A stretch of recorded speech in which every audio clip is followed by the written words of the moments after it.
Security, drag this kitchen theft out before her poverty stains the carpet. You stole my 27 million naira bracelet. You people see rich homes and suddenly forget your level. Aisha Kokoral's voice cracked across the packed eco-convention center like a whip. 300 people turned toward Dami Okafor, the former housekeeper, standing alone beside the aisle, her fingers trembling around a worn brown handbag. "You stole my 27 million naira bracelet," Aisha continued, pointing at her as cameras rose. "You people see rich homes and suddenly forget your level. Today, everybody will know what you are." A glass slipped from a waiter aloe's tray. It shattered. Dami did not move. She only lifted her chin and said, "Madam, repeat that accusation into the microphone. Let nobody say tomorrow that I misunderstood you." Aisha laughed and snatched the microphone. "I said you are a thief." Beside her, Yemi Daniels adjusted his expensive cufflinks, smiling like the company already belonged to him. Wale Balogun stood near the stage, silent, wearing the face of a man Aisha believed she had finished, his mansion sold, his wedding cancelled, his reputation bleeding. Then Wale raised one finger. The lights dimmed. The giant screen behind Aisha came alive. At exactly 8:34 that evening, a woman in Aisha Aloe's silk robe appeared on the footage, opened Dami Aloe's locker, and placed the missing bracelet inside. The hall stopped breathing. But that was only the first video. Before we uncover the betrayal that nearly destroyed 287 workers and sent an innocent woman to prison, subscribe now, because leaving this story halfway will make you miss the moment every lie returned to its owner. And tell us in the comments, where are you watching from, and what is the local time there? Because when the second file opened, Aisha Aloe's knees nearly gave way. 37 days earlier, Lagos was shining under a hard Wednesday sun.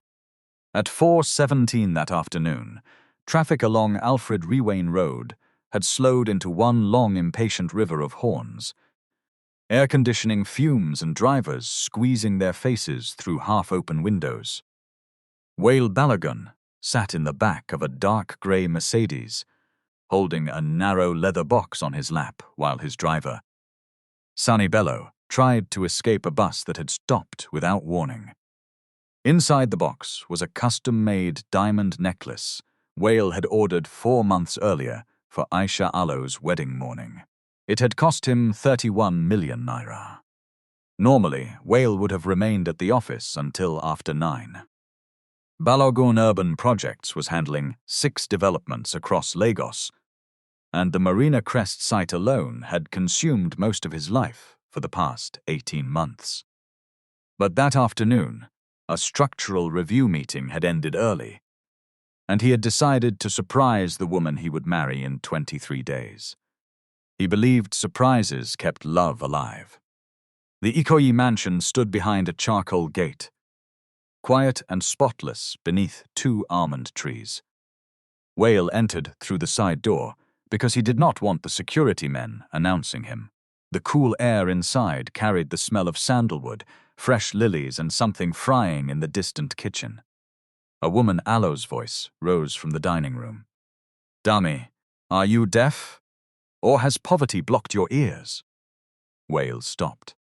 Aisha was standing beside the long marble table in a cream silk dressing gown. 3 fabric samples lay before her, each imported from Italy for the wedding reception.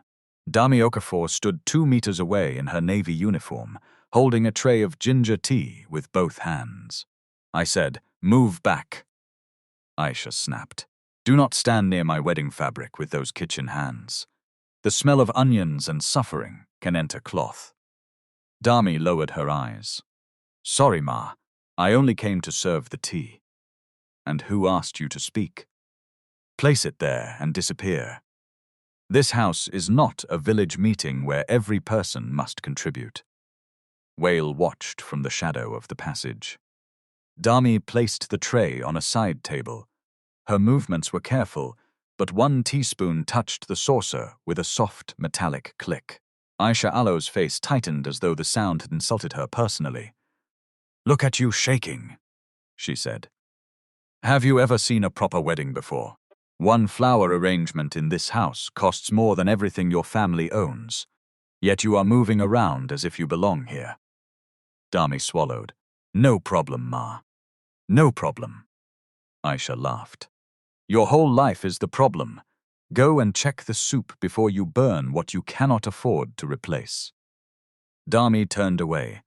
For 1 second, her eyes lifted and met Wale Balogun's in the passage. Surprise flashed across her face. Then something else followed. Embarrassment, sharp and immediate. She did not want him to see her standing there like a child being corrected. Wale stepped forward.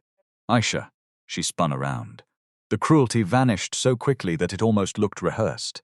"Baby!" Her voice became warm. "You allure home early." She crossed the room, kissed his cheek and smiled as if nothing had happened. Dami continued towards the kitchen without looking back. Wale Balogun's hand tightened around the leather box. What was that?" he asked. "What was what?"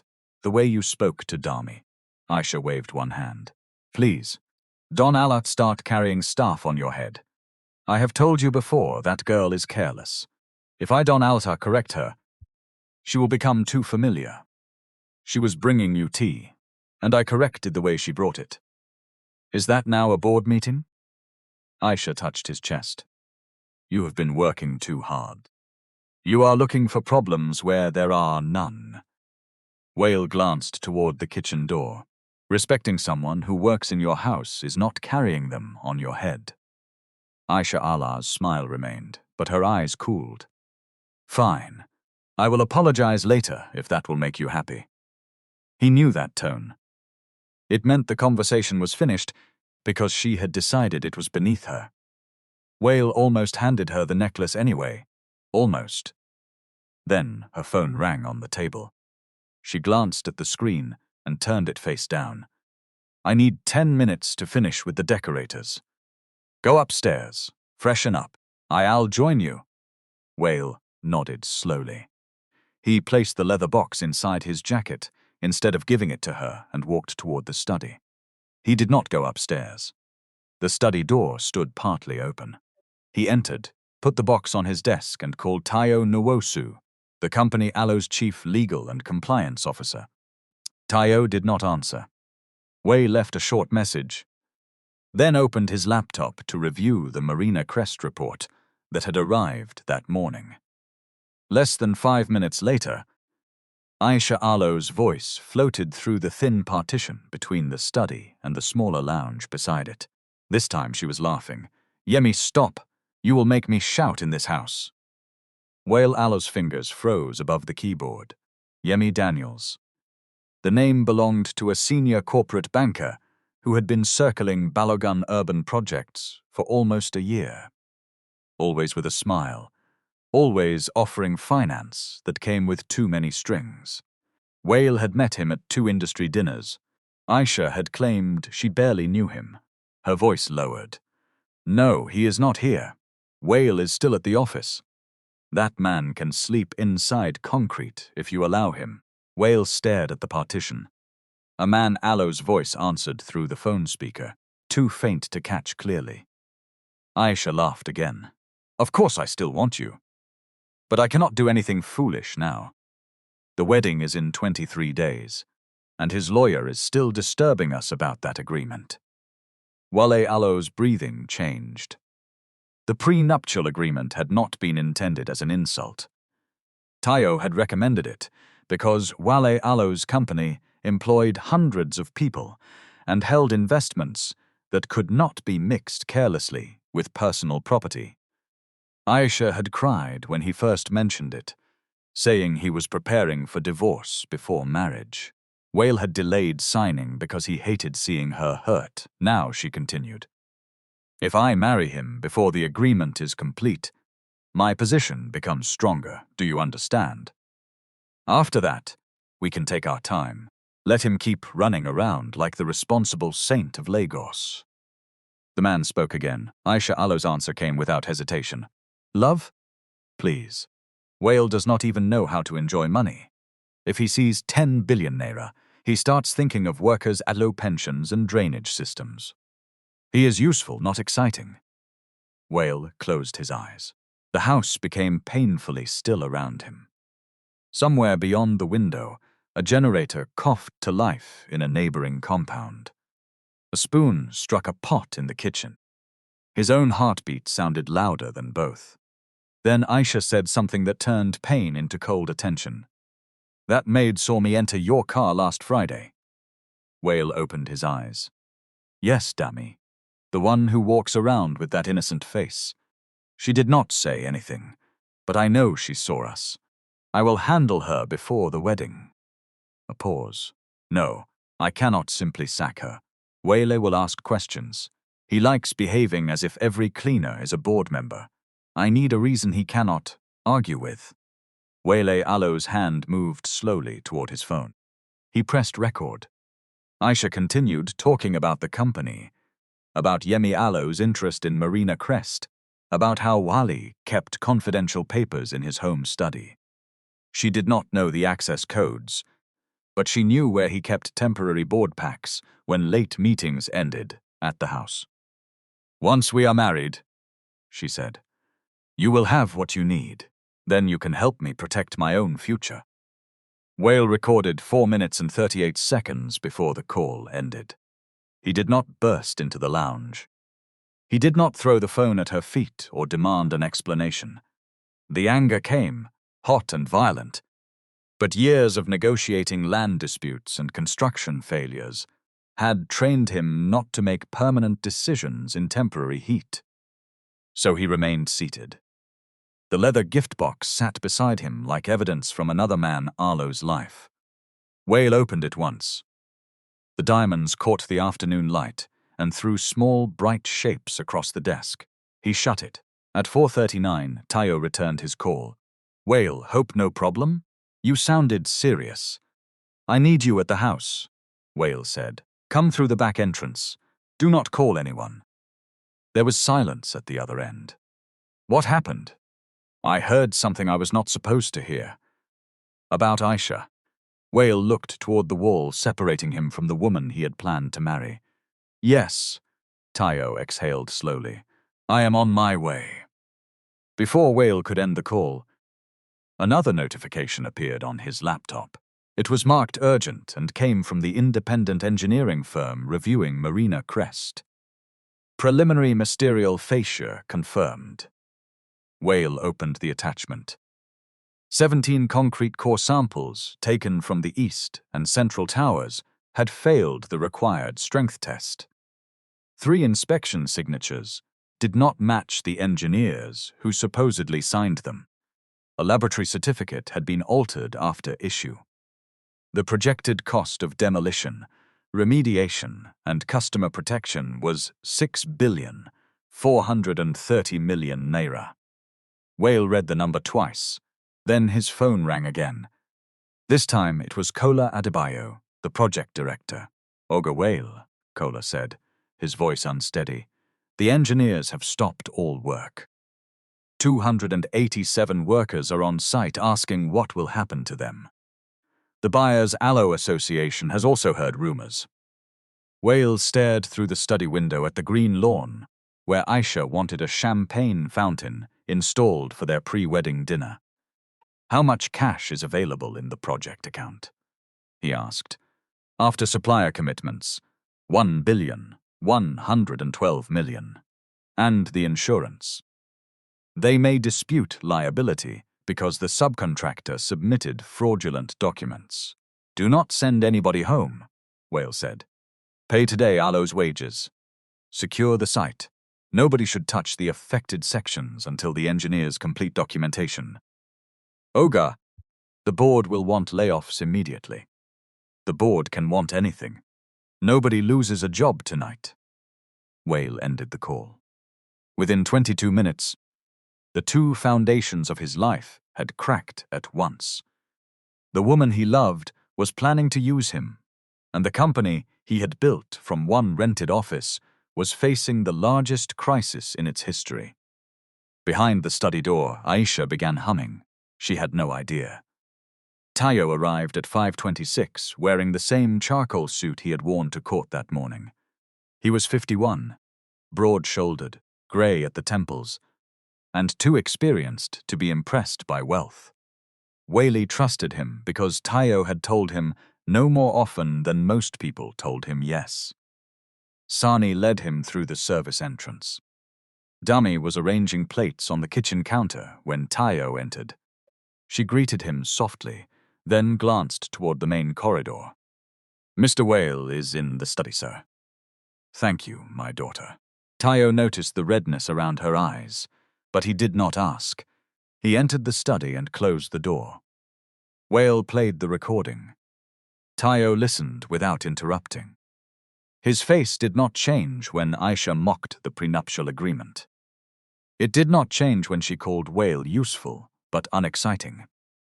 It changed when she mentioned Dami, the home study, and Yemi Allo's need for company documents. When the audio ended, Tayo removed his glasses. "Send this file to me through the secure channel," he said. "Keep the original device. Do not edit it. Do not forward it on WhatsApp. And do not confront her with it yet." Wale looked at him. "You believe me." "I believe the recording says what it says. Belief is not the issue now. Evidence and action are. She has been planning this inside my house. Yes. She wants to marry me, gain access, and help Yemi take my company. Possibly. But do not jump beyond what we can prove." Tayo leaned forward. "The recording is useful, but some parts are incomplete. We heard Aisha. We did not clearly hear Yemi. We need access records, document logs, and a proper internal review." Wale turned toward the window. "I want her out tonight." "That is understandable. It may also warn both of them before we know how far this has gone." "Wale." Al's jaw tightened. Tayo continued. "There is another matter. Marina Crest. You saw the report?" "On my way here." "The situation is real, Wale. This is not a small embarrassment we can manage with public relations. If the altered certificates entered our compliance system, someone inside either failed badly or cooperated. Can we save the project with money, time, and transparency? Without those three, no. How much time? Minimum 12 weeks before we know whether the insurance claim and recovery actions will cover the damage. Longer before reconstruction. The board will push to isolate the project company and let creditors fight over it.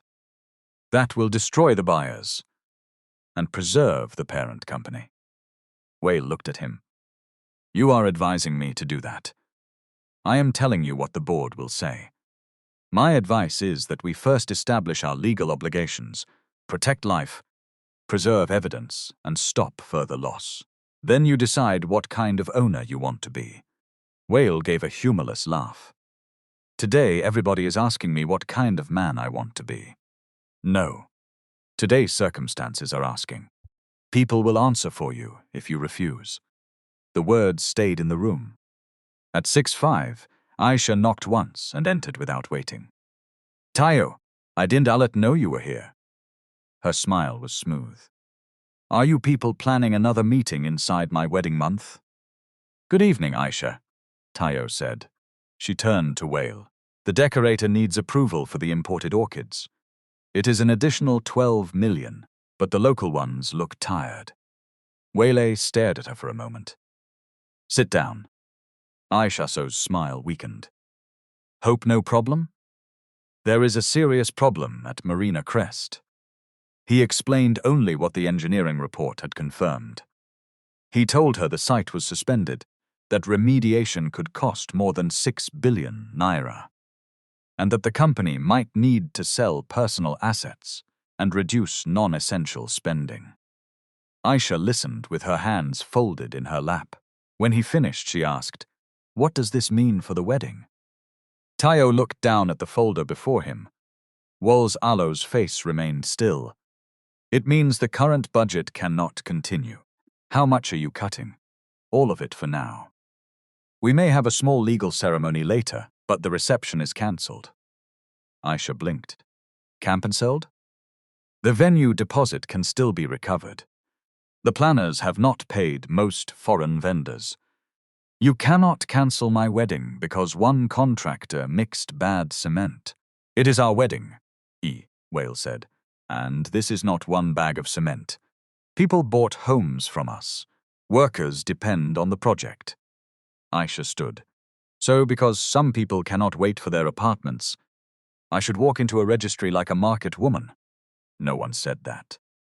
You said, small legal ceremony. What is the difference?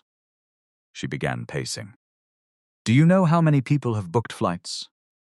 Do you know what I have told my friends? My bridal shower alone has already been featured by 2 lifestyle pages. Wale watched her carefully. 287 workers may lose their income. And I am sorry for them. But why must their problem enter my marriage? Tayo closed his folder. Aisha turned on him. And you, stop sitting there like a village elder. Every time there is happiness in this house, you bring one agreement or another. Aisha, Wale warned. No, let me speak. The company has insurance. Use it. Fire whoever caused the problem. Sue them. Why are you behaving as if you personally poured the concrete? Because my name is on the building. Your name is also on this wedding. Wale stood slowly. That is enough. The room went quiet. Aisha stared at him. She was not used to hearing that tone from Wale. He rarely raised his voice, and he had not raised it now. That made it worse, he continued. The reception is suspended. The Bentley and Range Rover will be listed for sale tomorrow. I am also reviewing the house. Her lips parted. Which house? This house. You want to sell this mansion? If it becomes necessary. Aisha laughed once, but no amusement entered it. You are not thinking straight. I have never thought more clearly. What about the honeymoon property in Cape Town? Also under review. She stared at him as if she had just discovered a stranger living behind his face. Then she picked up her phone. I need air. Aisha. She stopped at the door. If the life we planned becomes smaller for a while, Wale asked, does that change what we are? Her shoulders stiffened. That is not a fair question. It is a simple one. She turned. Wale, please, love is not an excuse for financial recklessness. You cannot expect me to smile while you throw away everything we built because of workers who will leave you the moment. Another company pays them 5,000 naira more. They built the towers. They are laborers. That is what they are paid for. And you? He asked quietly. What are you here for? Aisha Alo's eyes narrowed. She walked out without answering. Tayo waited until the front door slammed. She has given you part of your answer, he said. The part? The rest will show itself when comfort becomes expensive. Wei looked down at the closed leather box on his desk. That night, Dami finished her shift at 8:40. She changed into a faded green blouse and black skirt in the small staff room, then checked the envelope inside her handbag 3 times before leaving. The envelope contained 28,000 naira for her mother, Alo's next hospital review, and 12,000 for transport and medication. At 29, Dami had become skilled at dividing money before it entered her hand. Rent, food, electricity, hospital, evening classes.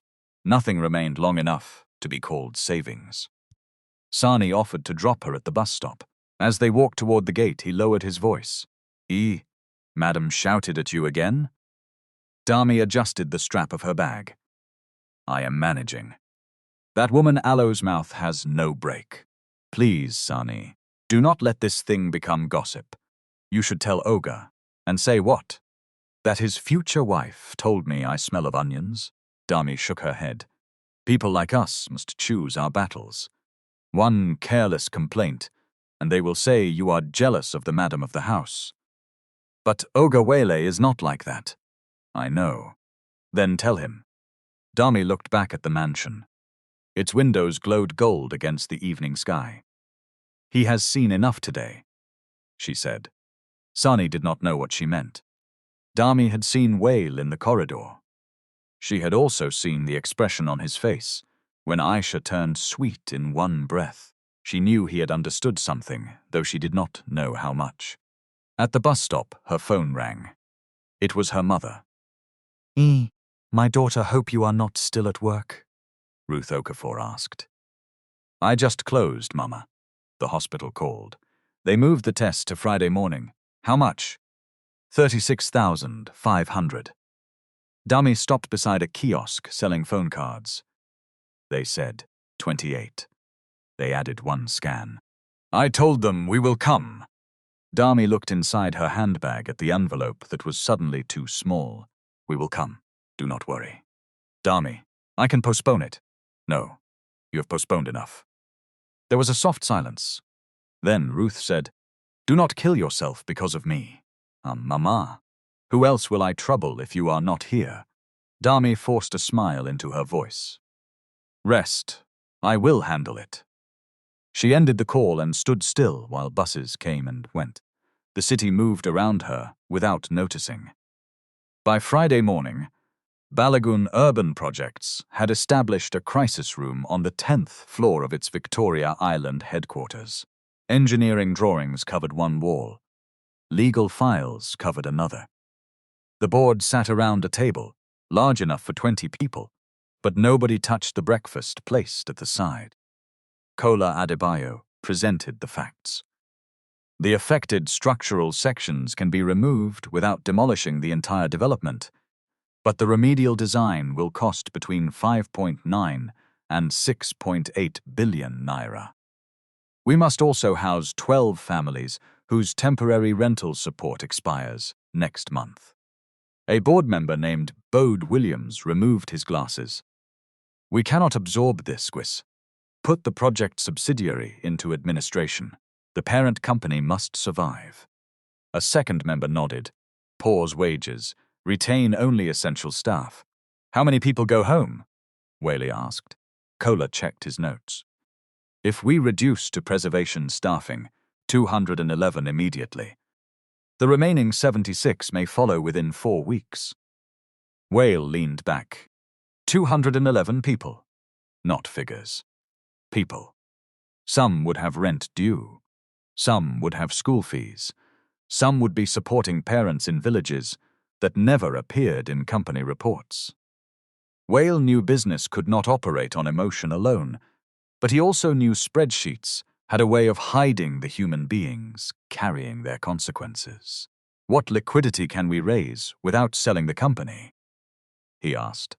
The finance director answered. If you suspend dividends, sell non-core land, and contribute the assets you mentioned, approximately 3.7 billion within 30 days. We can negotiate the rest against the insurance claim and recovery action. Bode shook his head. Wale, you are talking about selling your own house to keep casual workers employed. I am talking about keeping the company Alo's promise while we investigate how it was broken. They are not shareholders. They are stakeholders whether the document recognizes them or not. Bode slapped the table lightly. This is sentiment. No, Wale said. Sentiment would be pretending the money does not matter. It matters. We will cut executive allowances by 40%, freeze my compensation, suspend dividends and sell non-core assets. But we will not send 211 people home before we know whether this crisis will last 12 weeks or 12 months. The room remained silent. Then Tayo spoke. I support the decision with conditions. Wage protection must be placed in a ring-fenced account. Customer deposits must be segregated. All remediation spending must be independently audited. Nobody, including Wale, should move money informally in the name of helping. Wale nodded, agreed. Bode looked from one man to the other. You people have already decided. No, Tayo said. We have proposed a course. The board will vote. The vote passed by 6-3. At 11:52, Wale signed the first asset instruction. At 12:06, Aisha received an alert from the wedding planner informing her that the venue booking had been suspended. At 12:11, she called Wale 17 times. He did not answer until the meeting ended. When he finally picked up, her voice came through like fire. Are you mad?" Wale walked into the empty corridor. "Watch how you speak to me. You cancelled Eco Convention Center without telling me. I told you the wedding budget was suspended. Suspended is not cancelled. The deposit had a recovery deadline today. What will I tell people? Tell them the truth. That my fiancé values bricklayers more than me." Wale closed his eyes for 1 second. A wedding cannot cost more than the dignity of 287 people. Aisha became very quiet. Then she said, "You will regret making me small in public." The call ended. Wale lowered the phone. At the other end of the city, Aisha stood inside a bridal showroom, surrounded by mirrors. Her reflection appeared 6 times, each version wearing anger differently. Behind her, Dami held a garment bag containing the reception dress. Aisha turned slowly. "You heard him cancel the hall?" she asked. Dami hesitated. "The planner mentioned it, Ma." Aisha walked closer. "Do you find it funny?" "No, Ma. Maybe you are happy. Now the rich woman Alo's wedding is becoming small, so people like you can feel equal." Dami Alo's grip tightened around the garment bag. "I would never be happy about your pain." "Pain?" Aisha Alo's laugh was sharp. "What do you know about pain? You people wake up poor every day and still manage to eat. Disappointment is your natural climate." The showroom assistant looked away. Dami swallowed the answer rising in her throat. Aisha leaned close enough for her perfume to fill Dami Alo's breathing. "Let me warn you. Do not mistake Wale Alo's softness for protection. When this house begins to cut expenses, the first thing to go will be unnecessary staff." Dami met her eyes.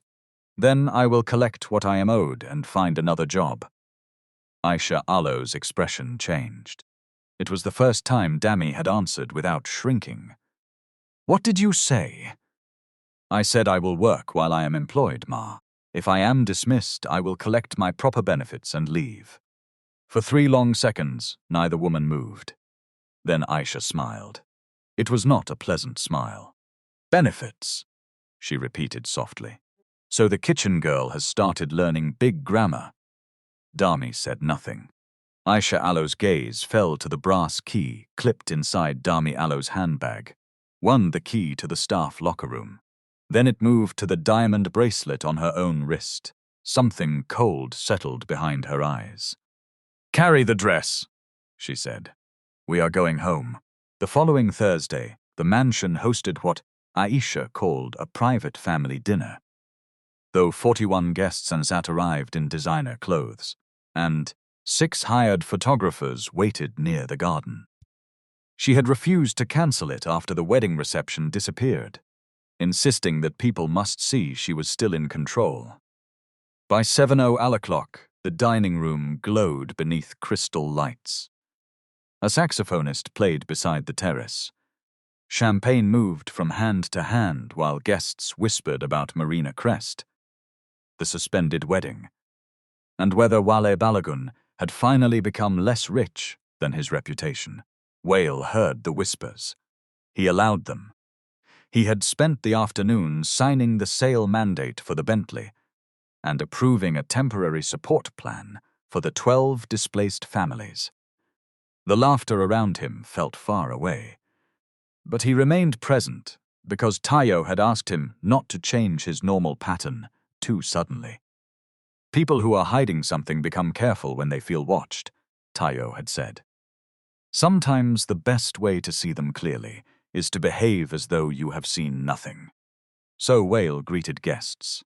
He thanked the saxophonist. He even posed for one photograph beside Aisha, though she placed her hand on his chest, like a claim rather than affection. Dami moved through the room with 2 temporary servers hired for the evening. She carried trays, checked the kitchen and made sure an elderly guest received the sugar-free meal requested by her doctor. She was tired.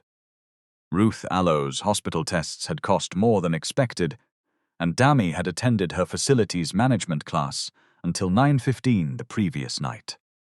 Still, she worked carefully. At 8:23, Aisha entered the powder room beside the guest suite and removed the diamond bracelet from her wrist. It was a heavy piece with alternating emerald-cut stones and smaller round diamonds, insured for 27 million naira. She placed it inside its red velvet case, wrapped the case in a linen handkerchief, and slipped it into the pocket of her robe, which she had hidden beneath a shawl in the wardrobe. At 8:31, she sent Dami to the gatehouse with a sealed envelope for the lead security officer. At 8:34, she entered the staff corridor. The electronic door recorded her access card. The locker room itself used ordinary keys. Aisha had taken Dami Allow's spare key from the administrative drawer 2 days earlier and made a copy at a shop in Lekki Phase 1.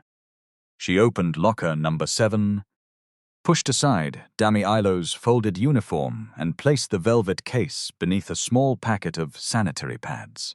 She paused before closing the door. Then she took out her phone and photographed the inside. At 8:38, she returned to the party. Nobody challenged her. At 9:07, the saxophonist stopped playing. Aisha stood near the center of the room, staring at her bare wrist. "My bracelet," she said. The people nearest her continued talking. She raised her voice. "My bracelet is gone." Conversation broke apart in waves. Wale came from the terrace. "Which bracelet?" "The diamond one. The one you gave me for my birthday. Where did you last see it?" "It was on my wrist. Before dinner." Aisha turned in a slow circle, examining the room. Nobody should leave. Several guests laughed nervously, thinking she was joking. She was not. "Close the gate," she told the security officer. "Search the staff." Dami stopped near the kitchen door with a tray in her hands. Wale Balogun's eyes moved to her, then back to Aisha. "No one is being searched without a proper reason. The reason is that my jewelry has disappeared inside my own house. There are 41 guests here." Aisha Balogun's face hardened. "Are you suggesting we search Chief Dami Balogun's wife before we search the people carrying plates?" A silence dropped over the room. Chief Dami Balogun's wife placed her glass on a table. Wale Balogun's voice became low. "I am suggesting that wealth is not evidence of innocence, and employment is not evidence of guilt." Aisha stared at him. "This is not the time for one of your speeches." Dami set the tray down carefully. "I have not taken anything, sir." Aisha spun toward her. "Did I call your name?" "No, ma." "Then why are you defending yourself?" A clean hand does not shake before water touches it. Dami looked at her own fingers. They were steady. "I am not shaking." The answer landed harder than Dami intended. Aisha walked across the room. Her heels struck the marble in quick, angry beats. She stopped so close that Dami could see the small muscle moving beside her mouth. "You have become very bold," Aisha said. "Is it because the wedding is suffering and you think the house is now your level?" "No, ma. Open your bag." Dami Balogun's eyes moved to Wale. He stepped between them. "Aisha, enough." "No, Wale. You have carried this girl on your head until she has forgotten she is staff. My bracelet is worth more than 20 years of her salary. Who else here would risk stealing it?" One of the temporary servers began crying quietly. Dami Balogun's cheeks burned. She could feel 41 pairs of eyes moving over her uniform, her shoes, her hair, and the worn skin around her knuckles. Nobody had touched her, yet she felt stripped. "Search my bag," she said. Wale turned to her. "You do not have to consent under pressure." "I know, sir." Her voice trembled now. "But if I leave this room without allowing it, the story will grow legs before morning." Tayo, who had arrived late from a compliance meeting, came forward from the back of the room. If any search happens, he said, it will be witnessed, recorded, and limited. Nobody will touch personal medical items or expose her belongings to this crowd. Aisha folded her arms. Wonderful. We need a Supreme Court judgment to open a handbag. We need dignity, Tayo replied. The search took place in the breakfast room with Dami, Wale, Aisha, Tayo, and Grace Johnson, the female head of household administration. Dami placed her handbag on the table herself. Grace removed each item while Tayo made a written list. A wallet containing 6,800 naira, a bus card, 1 packet of paracetamol, Ruth Allow's hospital appointment slip, a blue notebook, a wrapped piece of bread Dami had saved from lunch, no bracelet. Aisha Allow's eyes narrowed. Her locker, she said. Dami Allow's stomach tightened. Why my locker? Because you have been changing uniforms all evening. So have the other workers, Tayo said. Aisha pointed at Dami. Search all of them, then. But start with her. Wei looked at Dami. You can refuse. Dami thought of the guests outside. She thought of Aisha Allow's threat in the bridal showroom.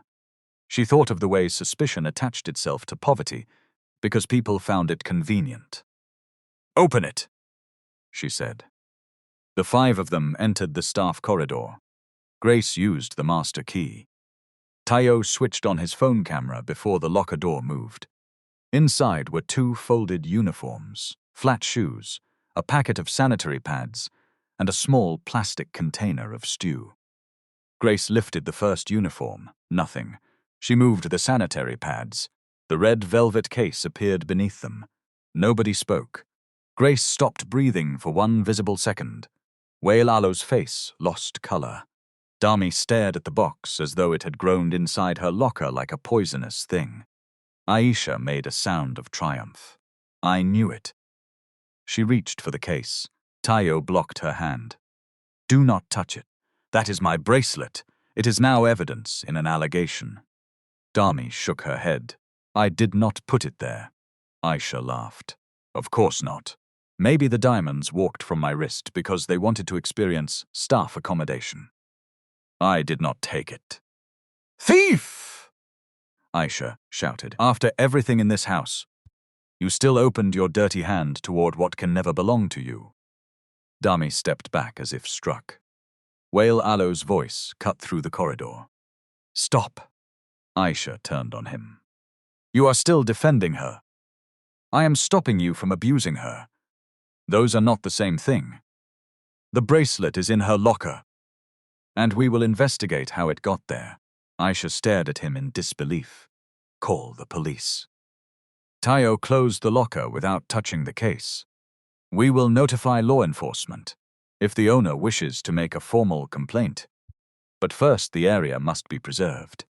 Grace, please confirm nobody else enters this corridor. Security should export access logs immediately. Aisha slapped her palm against the wall. All of you are behaving like fools. The evidence is in front of your eyes. Evidence must be examined, Tayo said. Otherwise it is only an object surrounded by assumptions. Dami looked at him, fighting tears. Aisha noticed. Cry, she said. Poor people know how to manufacture tears when their hands are caught. That did it. Dami Balogun's chin lifted. Madam. Search everything, she said. Call whoever you want to call. But record who touches the evidence. Record who had access. Record the time. Poor people also deserve proper investigation. The corridor became still. Even Aisha had no immediate answer. Wale looked at Dami with something deeper than pity. He saw fear in her face, yes, but also knowledge. She had understood that innocence alone might not protect her. She needed process. Tayo nodded once. That is exactly what will happen. Back in the dining room, Aisha announced that an item had been recovered and the matter was under control. She did not mention Dami by name, but her friends had watched enough to create their own conclusion. Phones moved beneath tables. Whispers traveled faster than food. Wale ended the dinner. By 10:14, every guest had left. Dami sat in the small office beside the kitchen, while Grace completed a suspension letter. Her hands were folded in her lap. She had stopped crying, but her eyes looked exhausted. Wale entered alone. Dami began to stand. "Please sit," he said. She remained half-raised for a second, then lowered herself. "Dami, while this is investigated, you will be placed on paid suspension." She stared at him. "Paid?" "Yes. Full salary. This is not a finding of guilt." Aisha Alo's voice came from the doorway. "You are rewarding theft." Wale turned. "Leave us. This is my house too. Not this conversation." Aisha Alo's face tightened, but she walked away. Dami looked down at the paper. "Sir, I swear before God I did not take that bracelet." "I heard you. Do you believe me?"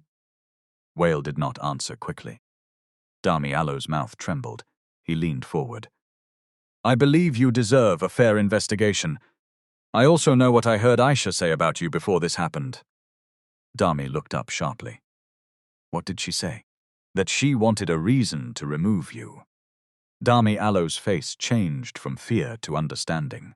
"She knows I saw her," she whispered. "Saw her where?" Dami hesitated. Wale waited. "Last Friday," she said. "I was coming back from the pharmacy in Lekki. I saw Madam enter a black car outside a hotel. Mr. Yemi was inside." "You are certain it was him?" "Yes, sir. He came here for dinner 2 months ago." "Why did you not tell me?" Dami looked at the suspension letter. "Because I am your employee. If I accuse the woman you want to marry, who will you think is creating trouble?" The question hurt because Wale could not honestly say she was wrong. He sat back. "Did Aisha know you saw them?" "She looked directly at me before the car moved." Wale nodded slowly. "Write down everything you remember. Time, place, color of the car, registration if you saw it, who was nearby. Do not discuss it with anyone else." Dami reached into her handbag, then remembered it was still being held for documentation. "My blue notebook is inside." She said. "I have been writing things down since she threatened me at the bridal shop." Wale stared at her. "You kept a record?" "My evening lecturer teaches workplace safety," he said. "When a person with power threatens your job, write dates, exact words, and witnesses. Memory becomes weak when fear is involved." For the first time that night, something like relief entered Wale Alo's chest. Not because the notebook would automatically prove anything. It would not. But because Dami had created a timeline before the bracelet disappeared. That mattered. At 11:02, Tayo Alo's team sealed the velvet case, exported the access control records, and secured the local camera recorder. He assigned 2 independent staff members to witness every transfer. Aisha watched from the staircase. Her arms were crossed. When Tayo looked up, she smiled. "Waste your time," she said. "A thief does not become innocent because lawyers use big words." Tayo closed the evidence bag. "And an accusation does not become true because a wealthy person says it loudly." Aishalo's smile disappeared. At 11:19, Dami walked out of the mansion carrying her suspension letter and a copy of the property list from her handbag. Sani opened the car door for her.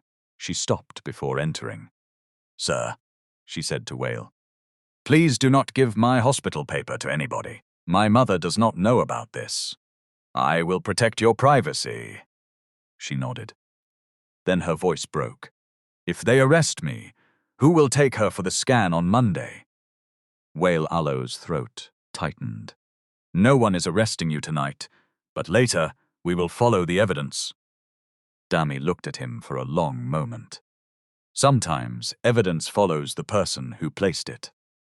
The car carried her into the night. Wale remained at the gate until the red lights disappeared.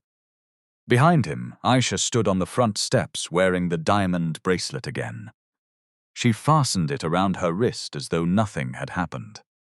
At 7:30 the next morning, Tayo placed 3 printed reports on Wale Alo's dining table. The first was the electronic access log. Aisha Ilo's card had opened the staff corridor at 2:13 on Tuesday morning, 2 days before the dinner. It had opened the same corridor again at 8:34, on the night the bracelet disappeared. The second report showed that Dami Alo's locker key had been copied at a Lekki locksmith 12 days earlier. The shop owner remembered the customer only because she had arrived in a luxury car and complained that the machine looked dirty. He had not recorded her name, but the payment had been made in cash. The third report was worse. 11 minutes and 22 seconds of camera footage from the staff corridor had been deleted. The deletion occurred at 9:51 on the night of the dinner, after the bracelet was found but before Tayo secured the recorder. Who's had access to the camera system? Wale asked. The security administrator, the household administrator, and the guest account on your study computer. Tayo replied.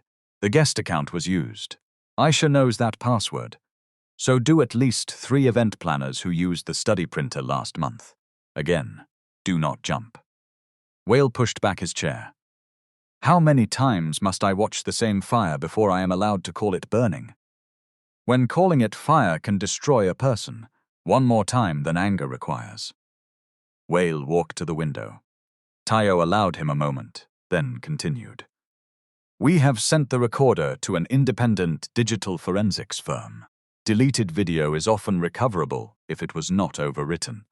We also need Aisha Alo's explanation for the card entries. She will lie.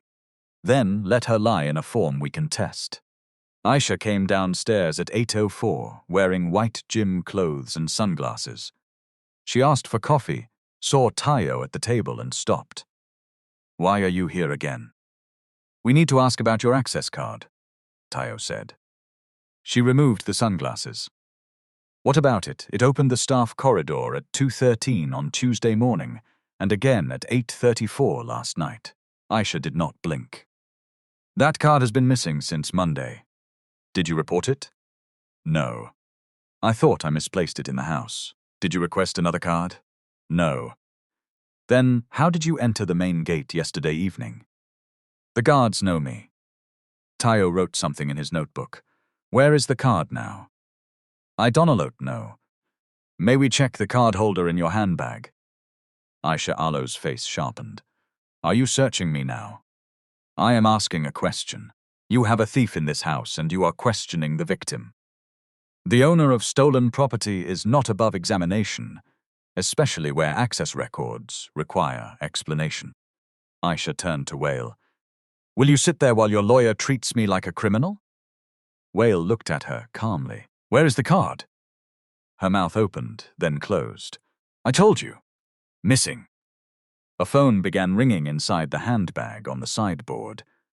Aisha moved quickly toward it. As she lifted the bag, a black access card slipped from an outer pocket and landed on the marble floor. Nobody moved. Aisha stared down. Tayo looked at the card, then at her. She bent and snatched it up. This is another one. There is only one card assigned to you, Tayo said. The system must be wrong. The system records a unique number. Aisha Alo's eyes flickered toward Wale. He did not rescue her.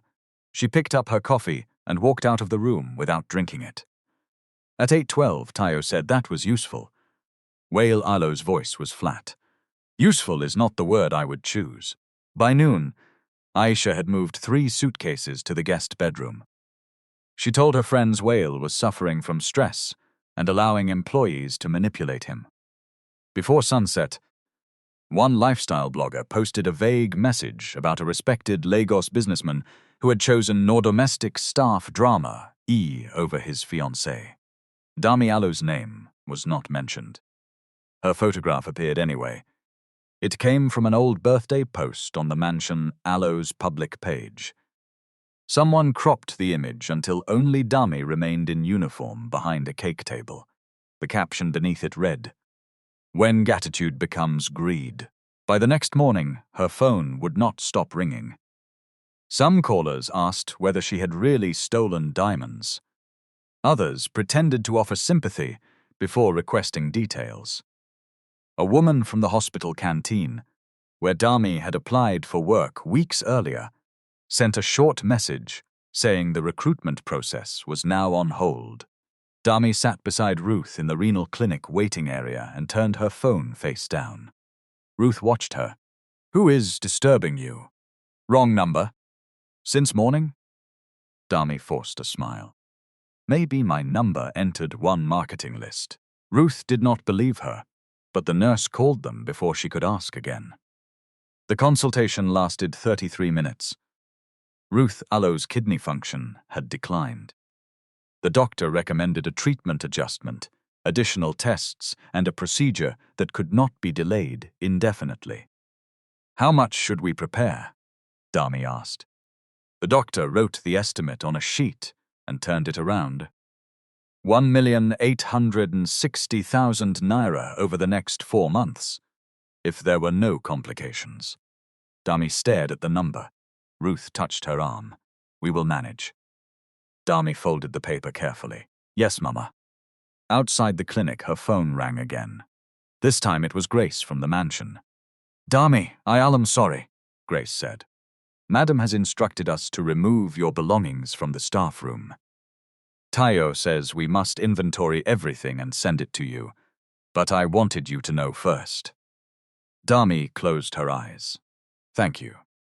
Also, the investigation team wants your notebook. They will make a copy and return it. I will bring it myself. Please don't come today. Madam is angry. It is still my workplace. You are suspended, with pay, not erased." Grace lowered her voice. "My sister, I am not against you. I just don't want another scene." Dami looked at her mother, who was waiting beneath a faded hospital awning. "Neither do I," she said, "but scenes are already following me." That afternoon, Wale met representatives of the Workers' Aloe Union in a temporary office beside the Marina Crest site. Hard hats lined the floor. The air smelled of dust and wet concrete, though construction had stopped. A welder named Musa Sani stood first. "Oga Wale, we heard 200 people may be sent home." "No decision like that has been made," Wale said. "Will our salary enter this month?" Another man asked. "Yes, and next month?" Wale did not lie. The board has protected 12 weeks of wages. Beyond that depends on financing, insurance, and the remediation schedule. Murmurs moved through the room. A woman in an orange vest raised her hand. "Sir, why did the concrete fail?" "Because altered certificates were accepted into our process. We are investigating whether it was fraud, negligence, or both." "Will the small people carry the punishment while the big people investigate?" The question came from the back. Wale looked toward the voice. "No." A bitter laugh followed. "They always say no before salary stops." Wale nodded. "Then do not trust my word alone. Tayo will provide the union with the ring-fenced wage account confirmation and the independent oversight terms. You should verify them yourselves." The room quieted, he continued. "Also, nobody should enter the affected structure without written clearance. Not even to collect tools.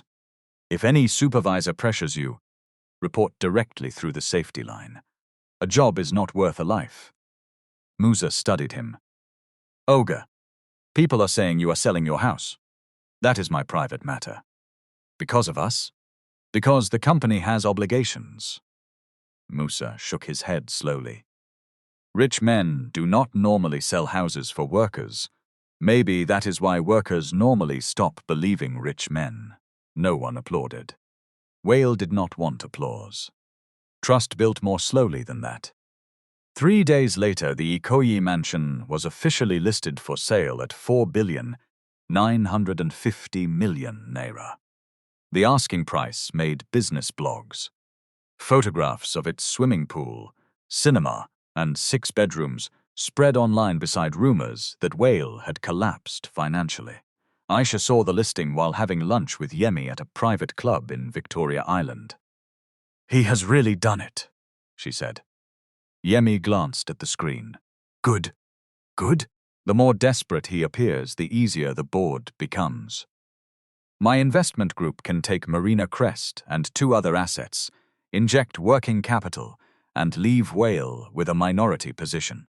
Aisha lowered her voice. He will never agree. He will when the bank lines tighten. What about me? Yemi smiled. You will not be living in any surulaire apartment, if that is what you are asking. She touched his hand beneath the table. I need certainty, Yemi. And I need the confidential board paper showing their minimum sale position. Aisha removed her hand. You always need one more thing. That is how certainty is purchased. She studied him. The house is becoming difficult. Tayo is checking everything. He even asked about my access card. Yemi Alo's smile faded. Did you delete the footage? Yes, properly? I used the study account like you said. That is not what I asked. Aisha squeezed her face. You told me pressing delete was enough. I told you to clear the local clip. I assumed you knew systems retain fragments. Her fingers went cold. Can they recover it? Maybe. Maybe not. Yemi, stop panicking. Keep Wale focused on the company. Encourage him to sell. Once the transaction begins, nobody will care about one housekeeper. Aisha looked through the club window at the water beyond the marina. For the first time, the plan no longer felt elegant. It felt dangerous. That evening, Wale returned to the mansion and found Aisha waiting beside Puke's suitcases. I am moving to the wheat baker for a few days, she said. Why? Because this house has become hostile. To you? You look at me like a suspect. Tayo questions me. Staff members whisper. And now everybody online thinks we are broke. We are not broke. You sold the cars. I sold 2 cars. The company still operates. You listed the house. To release capital, you cancelled our wedding. To protect obligations. Aisha stepped closer. Listen to yourself. Obligations, workers, customers, compliance. Where am I inside all this? Wale met her eyes. That depends on where you choose to stand. She stared at him. Then she took an envelope from her handbag and placed it on the table. Inside was a proposal from Yemi Alo's investment group. They can solve everything, she said. Sell them 60% of Balogun urban projects. Keep your name, keep some shares, and let professionals carry the risk. Wale read the first page. The valuation was 38% below the most conservative independent estimate. Worse, the offer referred to a confidential threshold discussed only in a closed board session 2 days earlier. He did not react. Where did you get this? Yemi sent it. He wants to help. How does he know our internal liquidity flaw? Aisha Alo's gaze shifted for less than a second. I don't alert know what that means. Wale closed the envelope. I will send it to Tayo. You will ruin every opportunity with that man. Tayo protects the company. Tayo controls you. No. He tells me the truth even when I dislike it. Aisha picked up one suitcase, or then marry him. Wale did not stop her. At the door, she turned. I will come back when you are ready to behave like the man I agreed to marry. And what man is that? The man who could provide a life worth entering. The words hung between them. Wale's voice became quiet. If the mansion goes, if the cars go, if the parties stop, am I still the man you agreed to marry? Aisha laughed softly, almost sadly. You cannot separate a man from the life he offers. She wheeled the suitcase outside. Wale stood in the empty entrance hall while the front door closed. Upstairs, 23 rooms held things nobody needed. The house had never felt poorer. The sale of the mansion took 19 days. Wale accepted an offer below the asking price because the buyer could complete quickly. But he refused to hide the reason for the sale from the board. The proceeds did not enter his personal current account. They moved through solicitors into the ring-fenced remediation and wage protection structure Tayo had established. with every transfer visible to the independent auditors and the workers' ALO representatives. It was not charity, it was accountability. On the morning the sale completed, Grace gathered the household employees in the breakfast room. Some had worked there for 7 years. Some had joined only for the wedding preparations. All of them looked toward Wale with the same controlled fear people wore when their salaries were about to become a speech. Wale remained standing. "The house changes ownership on Friday," he said. "No one will be asked to work beyond that date unless the buyer offers a new contract. Every employee will receive salary through the final day, payment for unused leave, pension contributions, and 3 months. ALO severance." A gardener named Joseph raised his hand. "Sir, what of workers who do not have a written contract?" "They will receive the same calculation based on payroll and service records. Lack of paper will not erase work already done." Grace looked relieved. Wale continued. "Tayo Alo's office will hold individual meetings. Do not sign any document you do not understand. You may bring a representative or ask for time to review it." Several people exchanged glances. Most employers did not tell workers to slow down before signing. After the meeting, Wale asked Grace to arrange delivery of Dami Alo's property and settlement documents. He also instructed that her paid suspension continue until the investigation ended, even though her household role had technically disappeared with the sale. Tayo approved the payment but warned him. "Do not turn guilt into favoritism," he said. "Her rights must be protected because they are rights, not because you now believe she is good." Wei looked at him. "You think I am doing that? I think rich people sometimes discover fairness only after an unfair event touches someone they like. Build the process so it protects the person you do not know as well." Wale wrote the words down. Dami received her final settlement at Tayo Alo's office 3 days later. The document showed every figure: salary, unused leave, pension shortfall, paid suspension, and severance. She read all 7 pages before signing. Tayo watched without impatience. "You can take it home," he said. "I have checked it." "Sir, do you understand each line?" "Yes. The pension adjustment is for the 4 months the previous administrator filed late." Tayo nodded. "Correct." Dami signed. When she finished, he slid a second letter across the table. It confirmed that no disciplinary finding had been made against her and that the theft allegation remained under investigation. "Keep copies," he said. "The original goes into the personnel file. If any prospective employer calls, the company must not describe you as a thief." Dami held the letter with both hands. "The hospital canteen suspended my application. Send them this.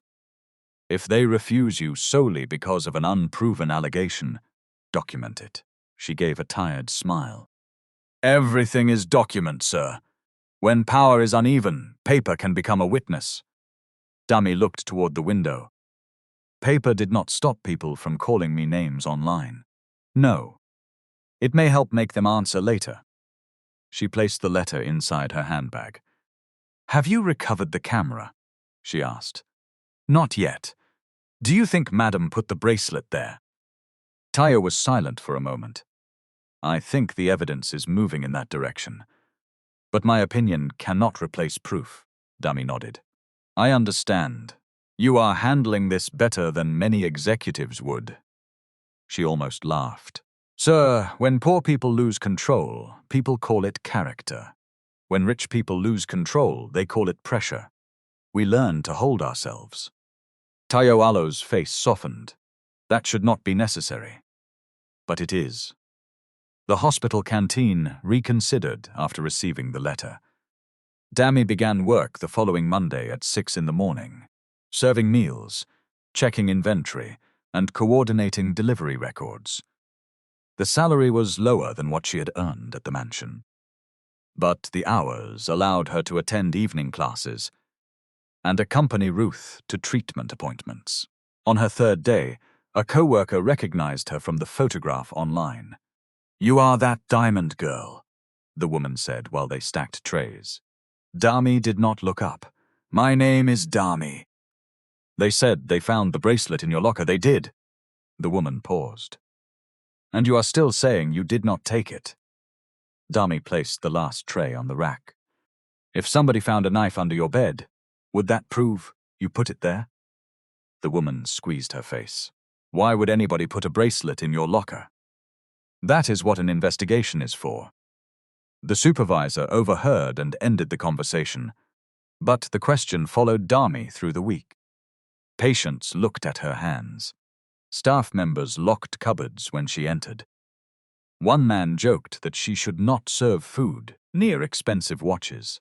She recorded each incident, not because she enjoyed living by notebook, because memory alone could be bullied. Wale moved into a 2-bedroom apartment in Surulere with 1 suitcase, 7 shirts, a kettle, and more files than furniture. Sani remained employed as his driver, though Wale asked him to use a company pool car instead of a luxury vehicle. The first night, the electricity failed at 9:43. The backup inverter powered 1 fan and the refrigerator, but not the air conditioner. Wale lay awake, listening to generators from the surrounding buildings. He did not feel noble. He felt angry, betrayed, and tired. There were moments when he wanted the mansion back, the quiet rooms, the staff who knew how he took coffee, the freedom of never checking whether the prepaid meter was low. Sacrifice looked cleaner in newspaper language than it felt at 2 in the morning. At 6:15, he attempted to fry eggs. The oil smoked. 1 egg broke on the counter. The second stuck to the pan. Sani arrived and found him opening every window. "Oga, hope no problem?" Wei looked at the blackened pan. "Apparently I have been defeated by breakfast." Sani tried not to laugh. He failed. For the first time in weeks, Wale laughed too. The moment did not fix anything, but it reminded him he was still capable of breathing without a crisis meeting.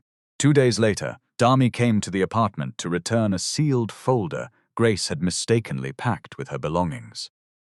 She arrived at 4:30 after work, still wearing the canteen Aloe's pale blue uniform.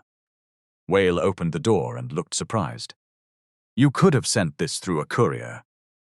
"It contains staff medical forms, sir. I did not want it moving anyhow. Come in." Dami stepped into the sparsely furnished sitting room. 1 plastic chair stood beside a brown sofa. Boxes of files covered the dining table. The fan turned with a soft clicking noise. She glanced around, then quickly looked away. Wale noticed. "It is smaller than the other place. It is a home if you can rest inside it. I have not mastered that part." She handed him the folder. On the kitchen counter, the burnt pan was soaking in water. Dami raised 1 eyebrow. Wale followed her gaze. "Do not say anything." "I did not speak, sir. Your face spoke." A small smile escaped her. Then she became serious. "How is the investigation?" "The forensic company recovered partial system records. They need more time for the video." "And the company?" "Still standing." "You look tired. So does everyone who says that to me." Dami hesitated, then opened the cloth bag she carried. "I brought soup from the canteen. It was surplus, properly recorded before you ask." Wale took the container. "Thank you, it is only 1 meal." "I know." "Good. Because I cannot become your unpaid cook, because you sold your house." Wale blinked. Dami Alo's voice remained respectful but firm. "Kindness must not become another name for unpaid labor, sir. I can help as a human being. But every worker should receive what they earned." The words entered him slowly. At the mansion, Dami had often arrived before sunrise, stayed beyond closing, and accepted Aisha Alo's demands because she feared losing income. Wale had paid salaries on time and believed that made him a good employer.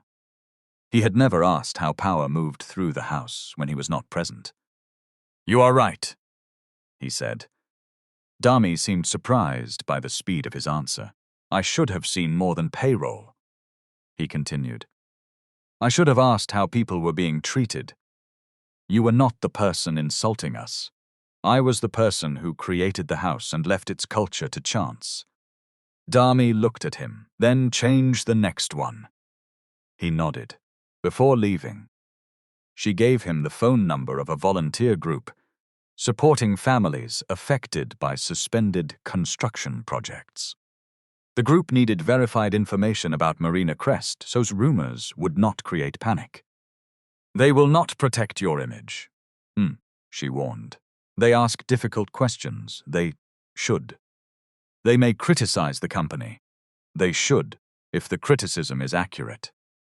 Dami studied him for a second, then nodded with approval she did not express aloud. After she left, Wale ate the soup standing at the kitchen counter. It was peppery enough to make his eyes water. He finished every drop. Aisha, meanwhile, had extended her hotel stay and begun appearing openly with Yemi. She did not announce a relationship, but photographers captured them leaving restaurants and entering a private banking event together. Her friends told her the photographs made Wale look weak. She liked that.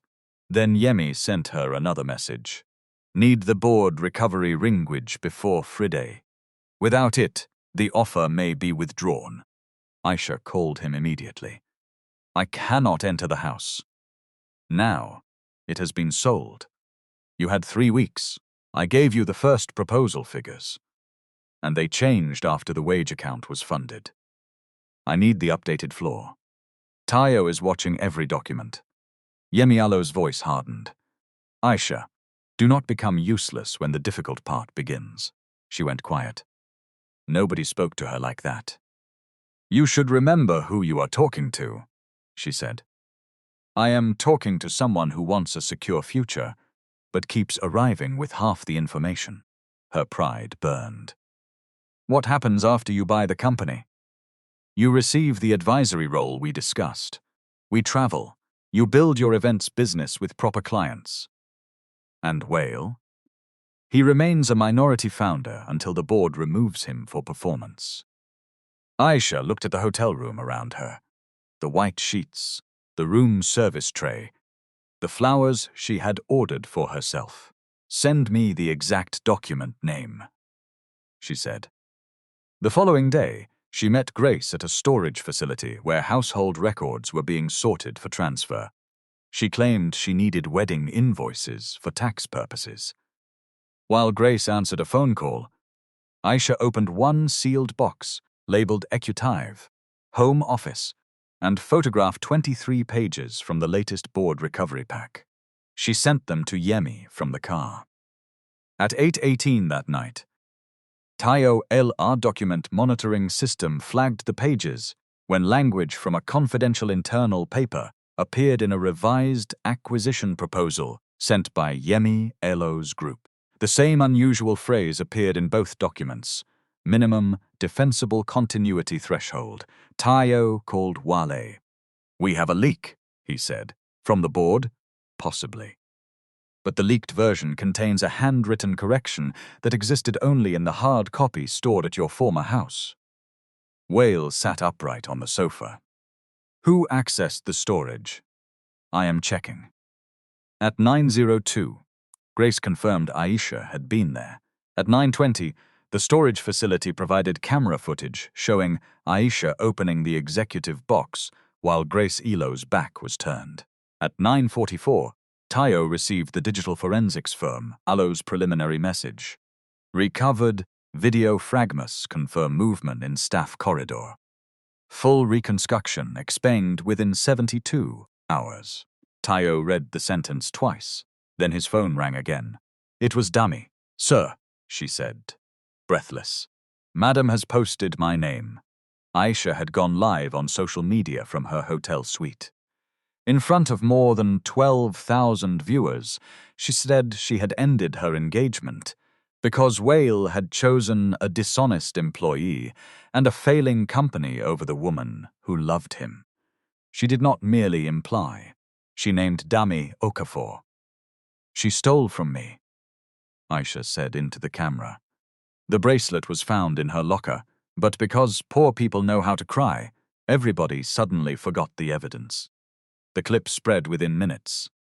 Dami Allo's canteen supervisor called before the live broadcast ended. "You should not come in tomorrow," he said. "Management needs to review this matter." Dami stood outside the hospital beneath a broken security light, holding the phone to her ear. "My mother Allo's procedure is next week," she whispered. "I am sorry. This is not my decision." The call ended. For a long moment, Dami did not move. Then she opened her blue notebook and wrote the exact time. 10:07 p.m. Public accusation repeated. Employment suspended. Her tears fell onto the page, blurring one word. She wrote it again. Wale watched Aisha Allo's broadcast from the crisis room at Balogun Urban Projects. By the time she finished, his anger had become so clean and focused that nobody in the room needed him to raise his voice. "File everything tonight," he told Tayo. "Defamation, interference with employment, malicious falsehood. Whatever applies." Tayo closed the laptop. "We will send preservation notices immediately. The claim can follow after we confirm the evidence package. She has destroyed Dami Allo's job in public. I know. We have enough. We have enough to act carefully, not enough to become careless." Struck the table with his palm. Files jumped. Kola and 2 finance officers looked away. Tayo did not.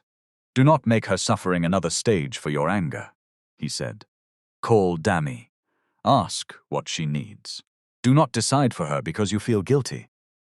Wale stared at him for a moment, then picked up his phone. Dami answered on the 4th ring. "Sir, I saw the broadcast." She said nothing. "We are taking legal action. Have you recovered the video?" "Not fully. Then first recover it. Aisha named you. Your employer suspended you. I know what happened to me." Her voice was tired, not disrespectful. "But if you rush out because you are angry, people will say a billionaire bullied his former fiancée to protect his maid. I need the truth arranged, so even a person who dislikes me cannot pretend not to see it." The room around Wale went quiet. Dami continued. "My canteen job can wait for a letter. My name cannot survive another half-investigation. What about your mother Allo's procedure? We are speaking with the hospital. Do you need help?" There was a pause. "I need the salary they owe me for this week. I need the suspension reason in writing. I need the allegation corrected." Wale understood the boundary inside her answer. She was not asking him to rescue her with a check. She was asking for systems to work. "Ntayo will contact the hospital employer about the written reason," he said, "and my company will continue your paid suspension until the investigation closes as agreed." "Thank you, Dami." "Yes, sir. I am sorry I did not see what was happening in my house." She was silent for so long he thought the line had dropped. Then she said, "See it now." The call ended. The next 72 hours moved with the hard patience of forensic work. The digital team created a bit-for-bit copy of the camera recorder, calculated checksums, and reconstructed deleted fragments from unused storage sectors. They did not enhance shadows into miracles. They did not invent missing frames. They recovered what the machine had retained. At 3:18 on Monday afternoon, the first complete clip appeared. The timestamp read 2:13 a.m. Tuesday. Aisha entered the staff corridor wearing a wine-colored silk robe. She tried 3 locker keys, found the correct one, and opened Dami Allo's locker. She remained there for 52 seconds, looking through the contents. That clip did not show the bracelet. It showed preparation. The second recovered clip began at 8:34 p.m. on the night of the dinner. Aisha entered, carrying a folded white handkerchief. She opened locker 7, removed a red velvet case, held it briefly beneath the camera Alo's view, then pushed it under Dami Alo's belongings. The image was clear enough to identify her face. Nobody in the forensic room spoke.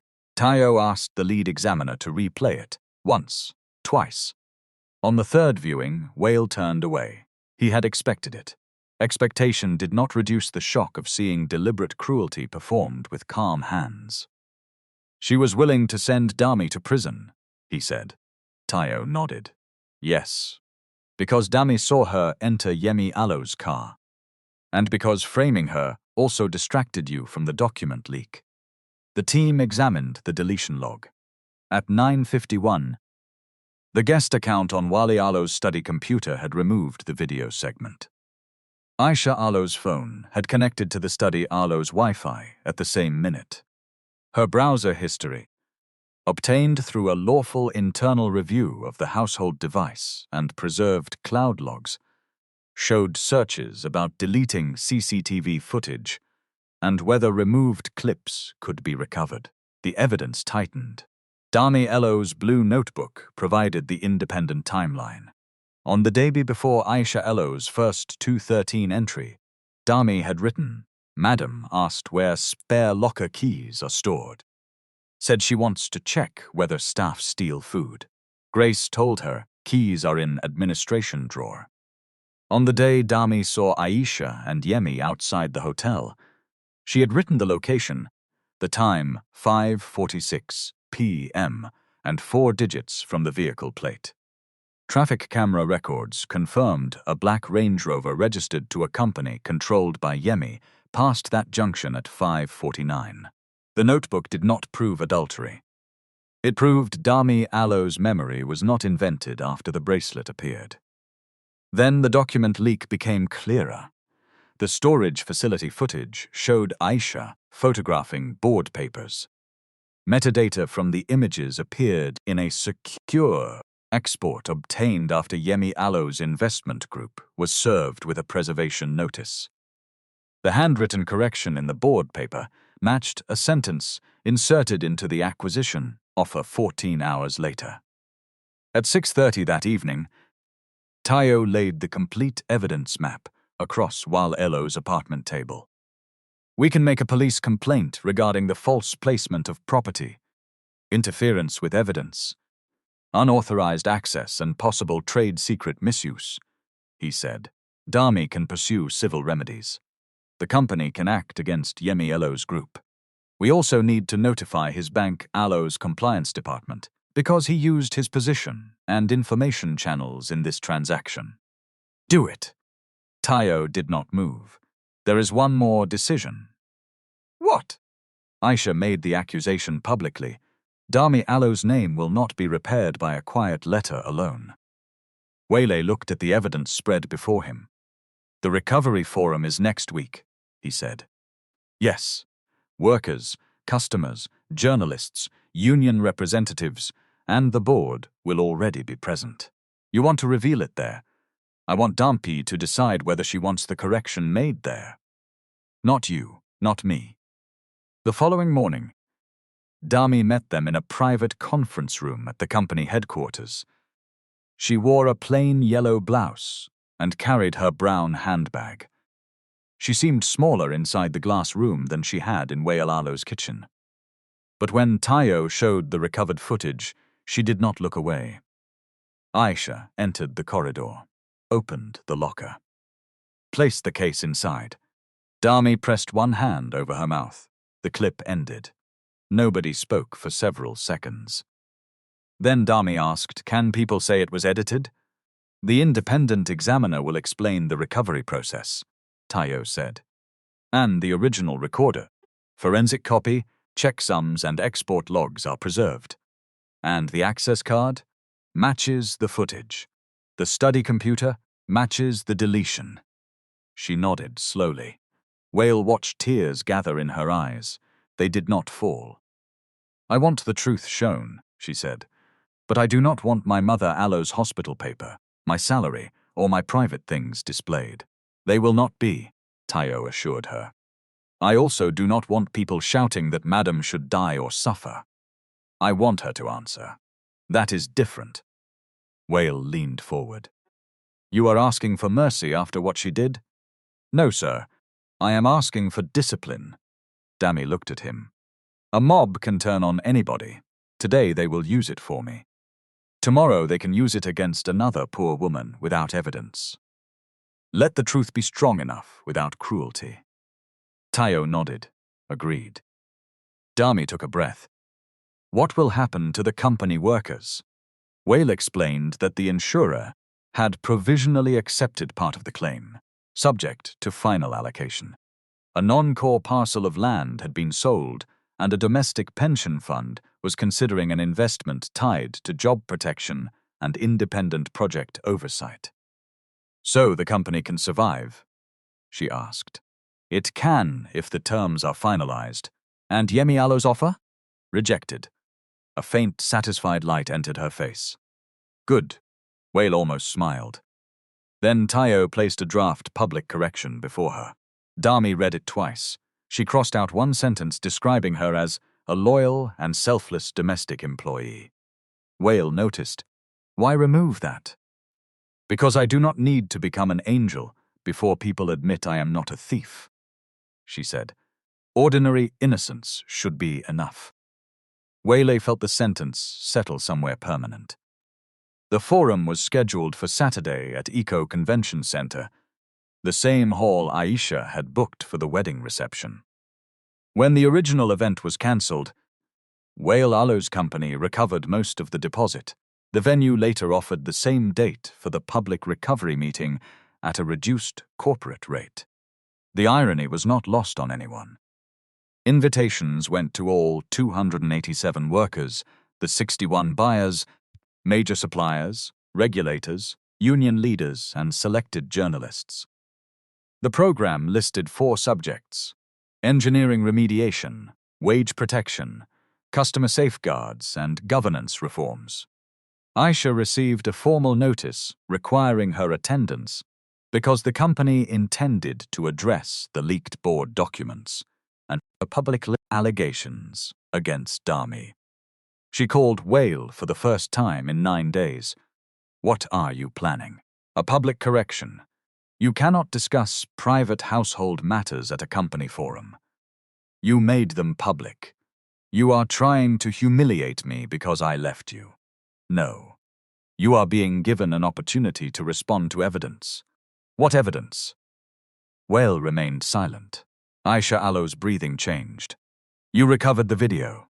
He said nothing. Wale, you should attend with a lawyer. She ended the call. Within minutes, she called Yemi. They recovered something, she said. How do you know? His voice. Yemi was quiet. Yemi, what do we do? We do not panic. You keep saying that while everything is falling. If there is footage, we challenge authenticity. If there are access logs, we say your card was used. If there are documents, we say Wale gave them to you during the engagement. And the deleted files? Stress, confusion, household privacy. There are explanations. Aisha sat on the edge of the hotel bed. Will your bank protect us? My bank has nothing to do with your domestic issue. The words chilled her. What do you mean, my issue? I mean exactly that. Do not bring my employer into a quarrel between you, Wale, and a housekeeper. But the board papers do not discuss confidential matters on the phone. The line went dead. Aisha stared at the screen. For the first time since she chose Yemi, she understood that he had built an exit for himself inside every promise. Still, she refused to disappear. On Saturday morning, she dressed in a silver gown, fastened the same diamond bracelet around her wrist, and told herself that confidence could defeat suspicion. She would enter the hall before Wale spoke. She would define the story first. And once a crowd believed the first voice, truth would have to fight uphill. The hall opened at 10:00. Workers arrived in clean shirts, union vests, and company overalls. Buyers carried folders thick with receipts. emails and photographs of apartments that existed only as drawings and suspended concrete. Journalists gathered beside the stage. Representatives from the building control agency occupied the front row, while 3 officials from Yemi Alo's bank sat near the aisle with expressions too neutral to be accidental. Dami entered through a side door with Ruth and Tayo. Ruth walked slowly, one hand resting on her daughter Alo's arm. She knew the truth now. Dami had finally told her everything 2 nights earlier, expecting anger because she had hidden the accusation for so long. Ruth had cried. Then she had said, "My daughter, poverty can bend the back, but do not allow anybody to bend your name." Now she wore a simple blue dress and carried the hospital envelope. Dami had asked her to leave at home. She refused.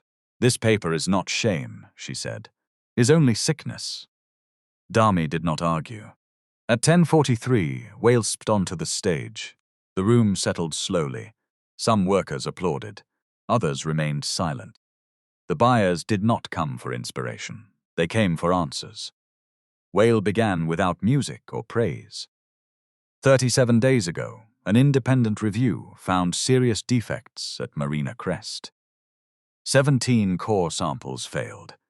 3 inspection signatures were falsified, and 1 laboratory certificate had been altered. As owner of the company, I accept responsibility for the system that allowed those documents to pass.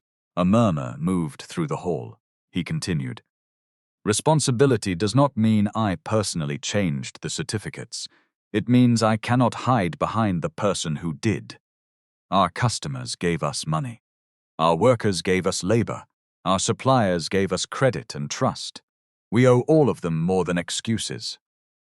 On the screen appeared the remediation plan, the ring-fenced wage account, and the independent oversight structure. Kola explained the engineering sequence. Tayo explained the customer safeguards. A union representative confirmed that wage funds had been verified. Then, Wale announced the completed financing package. The insurer had accepted 1,970 million naira of the claim, subject to recovery rights against the fraudulent subcontractor. The non-core land sale had generated 2,410 million. A Nigerian pension fund had approved the balance through a structured investment that prohibited mass layoffs during the remediation period and required quarterly public reporting. No worker would lose accrued wages. No customer deposit would be diverted. Marina Crest would be repaired, inspected again, and delivered under an extended timetable with temporary housing support for affected buyers. For several seconds, the hall remained quiet as people absorbed the numbers. Then Musa Sani stood among the workers. "Does that mean we keep our jobs?" he called. "Yes," Wale said. "Subject to ordinary performance and safety rules, all 287 positions are protected during remediation." The workers rose. The applause came like rain on metal roofing. It rolled from the back of the hall toward the stage, carrying relief, anger, and disbelief together. Some men hugged. A woman in an orange safety vest covered her face. One buyer began crying beside her husband. Wale did not raise his hands like a politician. He waited. When the noise softened, Aisha entered through the main doors. Heads turned. She wore silver. The diamond bracelet flashed at her wrist. Yemi walked beside her in a dark suit, his expensive cufflinks polished bright enough to catch the stage lights. They did not sit at the back. Aisha moved toward the front as though the room belonged to her, but her eyes found Dami near the aisle. Dami was seated beside Ruth, wearing a plain white blouse and black skirt. Aisha stopped. "What is she doing here?" Her voice carried farther than she intended. Tayo approached. "Lims Okafor is present because her name will be addressed." Aisha laughed. "Her name? This is a company meeting, not a rehabilitation center for thieves." Phones rose. Wale stepped down from the stage. Aisha, you were advised to attend with counsel and respond through the proper session. Do not instruct me as if I am your employee. She looked around at the crowd and lifted her voice. Everybody should know why this man Alo's judgment cannot be trusted. He cancelled our marriage, sold our home, and nearly destroyed his company because he became emotionally attached to a housekeeper who stole from me. The room tightened. Yemi touched her elbow. Aisha, sit down. She pulled away. No. I am tired of being painted as wicked because I refuse to follow a failing man into poverty. Her gaze returned to Dami. Security. Drag this kitchen thief out before her poverty stains the carpet. 300 people turned. Dami Alo's fingers tightened around her brown handbag. Ruth reached for her arm, but Dami stood. Aisha pointed at her. You stole my 27 million naira bracelet. You people see rich homes and suddenly forget your level. Today, everybody will know what you are. A glass slipped from a waiter, Sol's tray. It shattered. The sound cut through the hall. Dami lifted her chin. Madam, repeat that accusation into the microphone. Let nobody say tomorrow that I misunderstood you. Aisha smiled with all her teeth. She marched to the stage, took the handheld microphone from its stand, and faced the room. I said Dami Okafor is a thief. My bracelet was found inside her locker. That is evidence, not emotion. A few people murmured. Dami remained standing. Wale raised one finger. The lights dimmed. The screen came alive. The first recovered clip played without narration. 2:13 a.m. Aisha entered the staff corridor in her silk robe. She tried the locker keys, opened Dami Alo's locker, and searched through it. In the hall, Aisha stopped breathing. The clip ended. Tayo walked onto the stage. This footage was recovered from the original household recorder by an independent digital forensics firm. He said, the examiner is present and the integrity values of the original and forensic copy have been preserved. The first clip shows preparation. The second shows the act. The screen changed. 8:34 p.m. Aisha appeared again, carrying the folded handkerchief. She opened locker 7.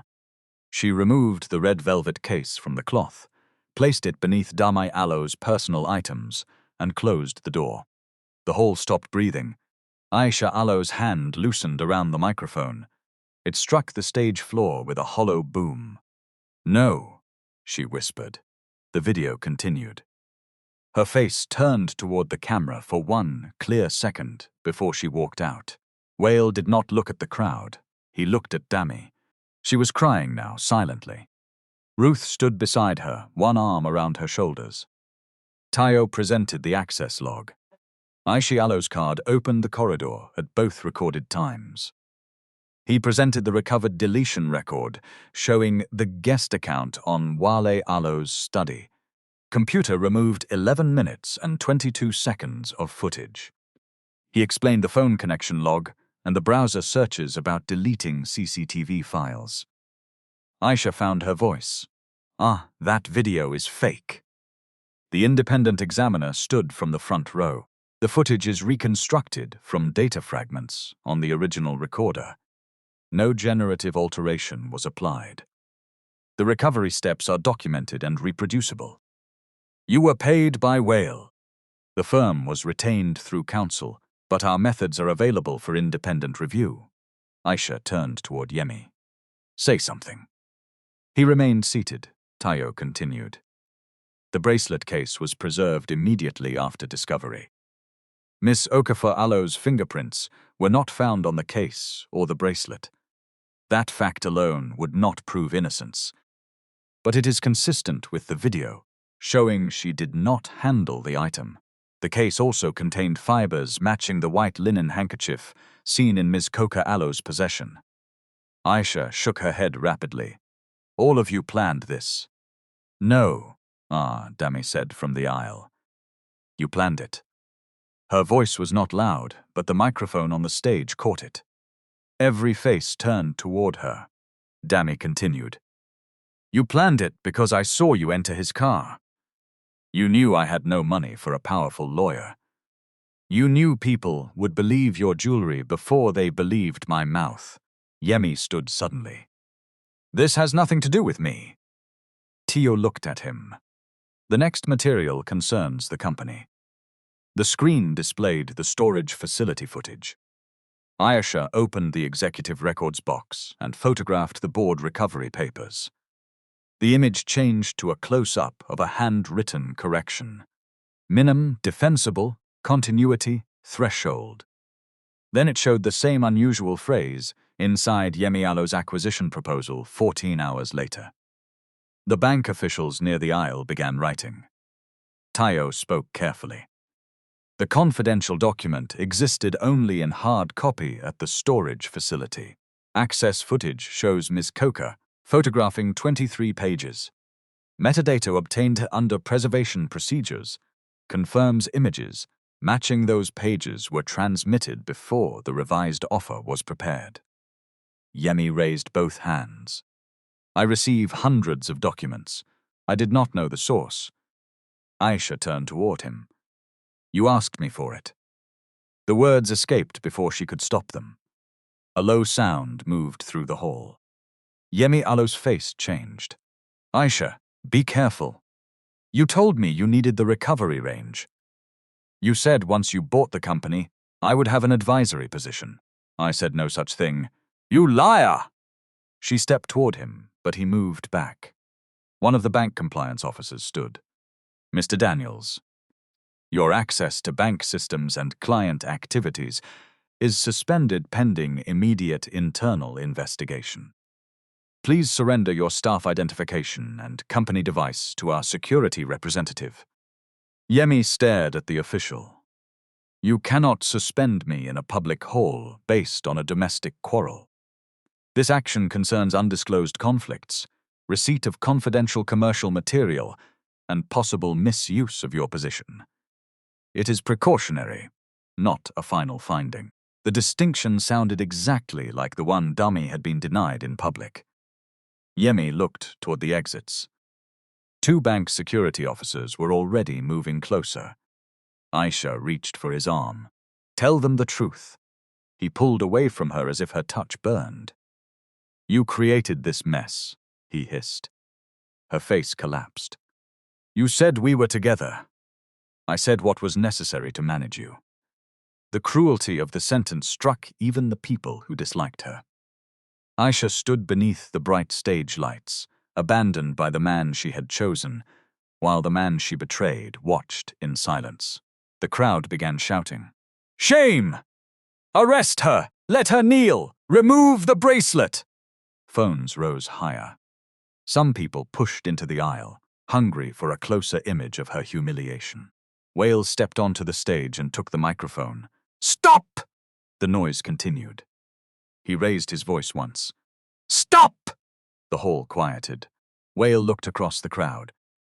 What Aisha did to Dami was cruel, calculated, and dangerous.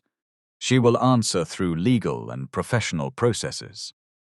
But we will not defend Dami Allou's dignity by turning another human being into entertainment. A man near the back protested.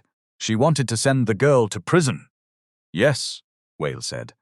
And that is why evidence, not a mob, must decide consequences. He turned toward Aisha.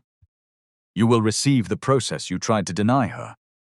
Aisha Allou's eyes filled, but Wale did not soften the truth. The engagement is over. The company has referred the evidence to the proper authorities. Dami Allou's civil rights will be protected. You will not contact her except through counsel. Aisha looked at him, as if searching for the man who once bought her diamonds and cancelled meetings when she cried. He was still there. He simply saw her clearly now. Tayo invited Dami to the stage. She hesitated. Ruth squeezed her hand. Go, my daughter. Dami walked forward through the aisle. Workers shifted to make space. Nobody touched her, but heads lowered as she passed. Some of the same people who had watched Aisha Allou's broadcast now avoided Dami Allou's eyes. On the stage, Tayo offered her the microphone. Dami held it with both hands. "I did not need anybody to call me an angel," she said. "I did not need gifts. I only needed the truth to be checked before my life was destroyed." The hall was completely silent. She looked toward the workers, the buyers, the cameras, and finally Aisha. "A poor person can lie. A rich person can lie. Uniform does not prove character. Jewelry does not prove character. Before you destroy somebody because an accusation sounds convenient, ask who had access, ask who benefits. Preserve the evidence and allow the person to speak." She paused. "My name is Dami Okafor. I worked in a kitchen. That work did not make me less human." Ruth began crying openly. The applause started in the workers' aloe section. It rose slowly, then filled the hall. Dami did not smile. This was not victory in the simple way people imagined. Her name had been dragged through mouths she would never know. Her job had been interrupted. Her mother had watched strangers call her a criminal. Applause could not erase those days. But truth had finally entered the room with evidence beside it. That was enough for the first step. The consequences did not arrive in one dramatic night. Real accountability rarely moves that quickly. It came through letters, interviews, suspended accounts, legal filings, settlement meetings, and long mornings in rooms where nobody cared how expensive a person Aloe's clothes were. Aisha was questioned regarding the planted bracelet, the deleted footage, unauthorized access to company documents, and the public statements against Dami. Her lawyers advised her not to speak online again. The diamond bracelet was retained temporarily as evidence, then returned through counsel after documentation.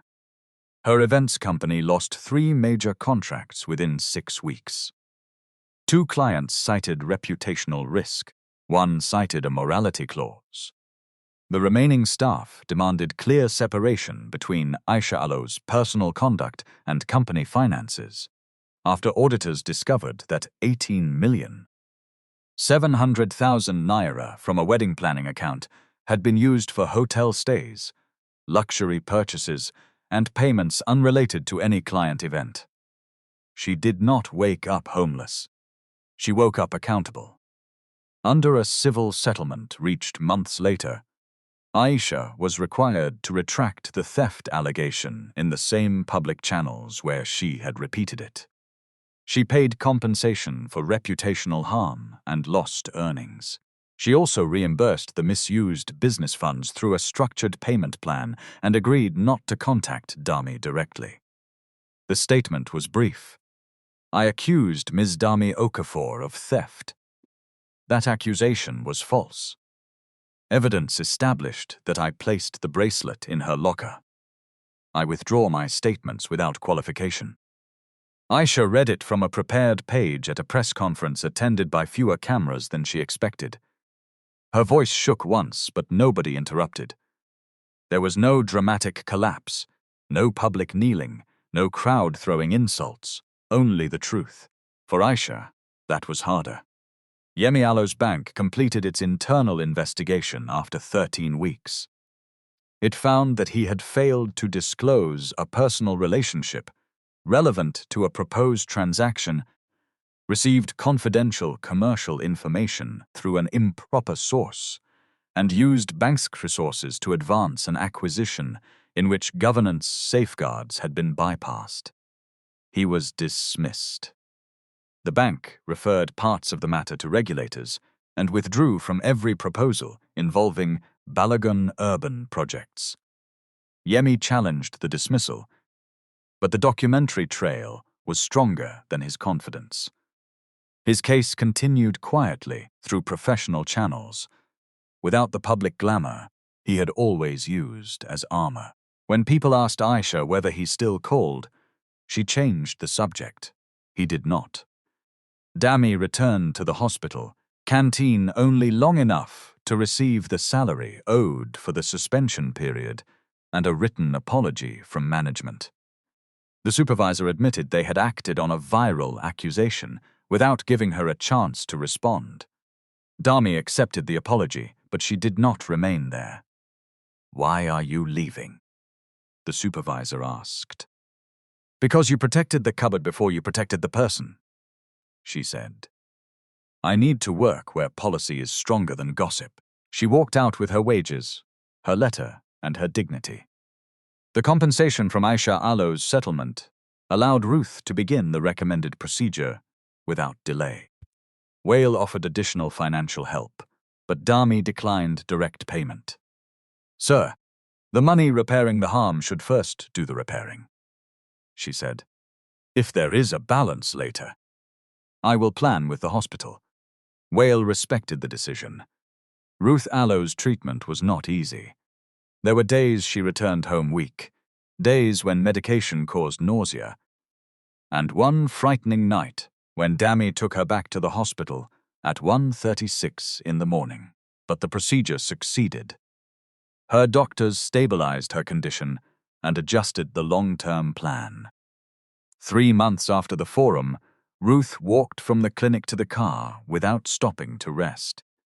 Dami cried more that day than she had on the stage. Balogun urban projects also changed, though Wale discovered that announcing reform was easier than practicing it. He commissioned an independent review of household and corporate employment systems. The findings were uncomfortable. Some domestic workers had no written role descriptions. Overtime approval depended too heavily on verbal instructions.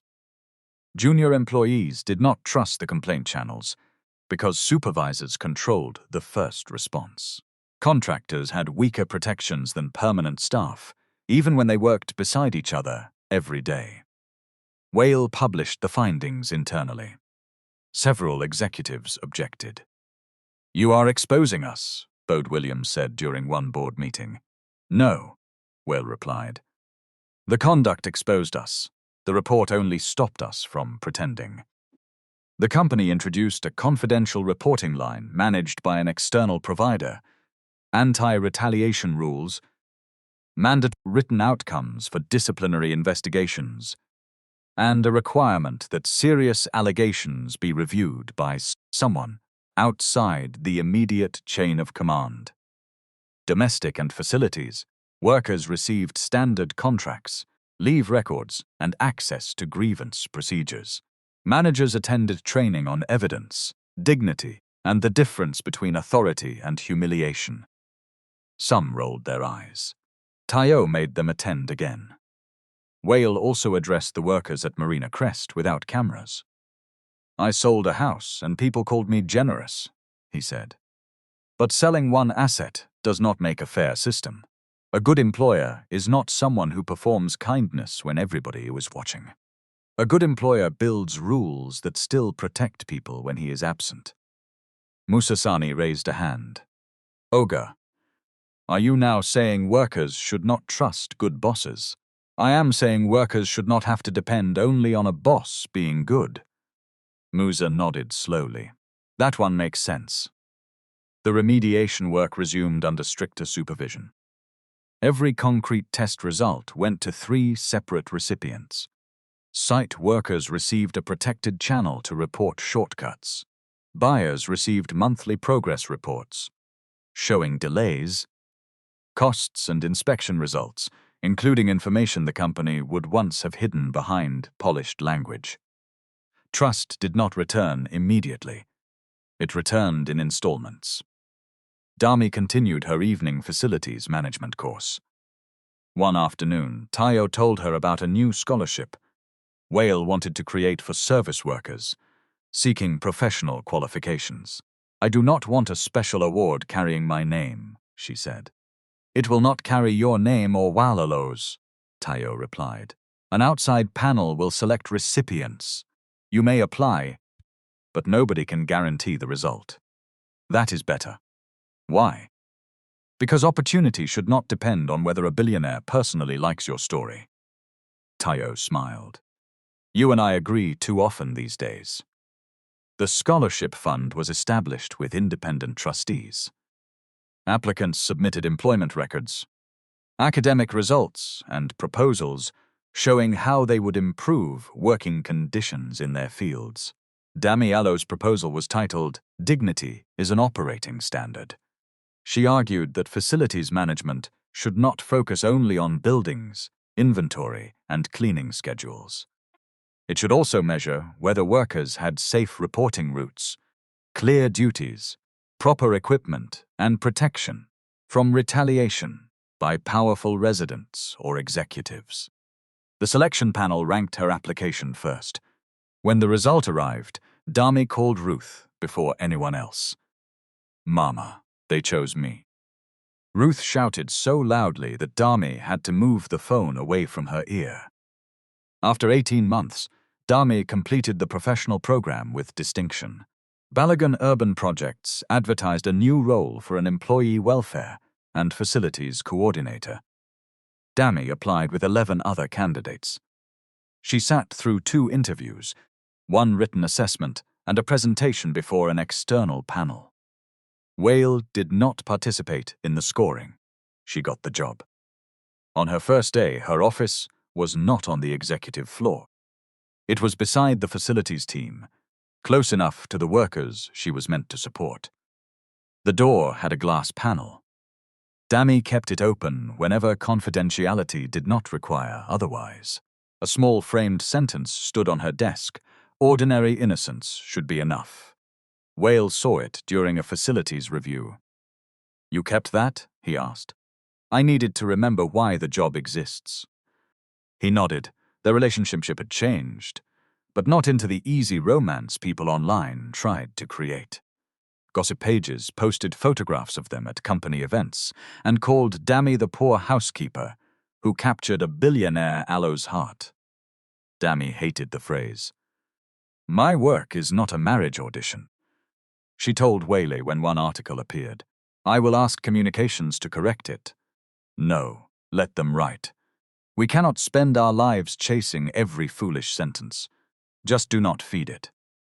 They became friends slowly, with boundaries neither pretended not to see. Wale valued her judgment. Dami challenged him when his generosity became too personal or his impatience threatened process. She still called him Sir in formal meetings, and Wale outside them only after 2 years. One evening, they visited Marina Crest after the final structural inspection. The repaired towers stood against a pink Lagos sky. Workers were removing barriers. Families would begin moving in the following month, 14 months later than originally promised, but with independently certified buildings and compensation for the delay. Musa found them near the East Tower. "Oga Wale, Ms. Dami, come and see something." He led them to a plaque mounted inside the entrance lobby. It did not carry Wale Aloe's portrait. It listed the names of the engineers, safety representatives, Workers' Aloe committee members and customer delegates who had participated in the recovery. 296 names. Wale ran his fingers over the metal. "Why is my name not first?" he asked, pretending to be offended. Musa laughed. "Oga, you said system should be stronger than one good boss." Dami looked at Wale. "Your teaching has returned to beat you." He laughed too. The sound traveled through the finished lobby. Aisha saw the building Aloe's reopening on television from the modest office where she was rebuilding her events business under financial supervision. She had fewer staff now. Her clients were smaller. Every expense required documentation. For a long time, she had considered this humiliation. Then, slowly, she began to understand it as structure. The settlement program required her to attend a restorative accountability course and complete supervised service with an organization supporting falsely accused low-income workers. At first, she attended with resentment, speaking only when required. She believed everyone wanted to watch her suffer. One afternoon, a market cleaner described losing her job after a customer falsely accused her of taking a phone later found inside the customer Aloe's own car. The woman said, "They did not even ask me where I was. They only looked at my uniform and decided. Aisha Alo's hand stopped above her notebook. For the first time, Dami Alo's fear returned to her not as an obstacle in Aisha Alo's plan, but as a human experience. She did not become a different person in one afternoon, but she stopped defending what she had done. Months later, through counsel, she asked permission to send Dami a private apology. Dami agreed to receive a written letter, but did not promise forgiveness. Aisha wrote 6 pages. Dami read them once and placed them in a drawer. When Wale asked what she thought, she said, "An apology can be sincere and still arrive too late to restore a relationship. Both things can be true." "Have you forgiven her?" Dami considered the question. "I no longer need her suffering to prove my innocence. Maybe that is the beginning. But trust is not a door that opens because somebody knocks with tears." Wale understood. There was one final lesson he had resisted longer than the others. He had believed the crisis revealed only Aisha Alo's character. In truth, it revealed his own blind spots too. He had mistaken financial provision for emotional attention. He had trusted charm because examining behavior required time. He had allowed a household employee to endure cruelty beneath his roof, while congratulating himself for paying salaries promptly. Aisha planted the bracelet. Yemis exploited the company. But Wale had built a life where people near him were afraid to tell him the truth. That part belonged to him.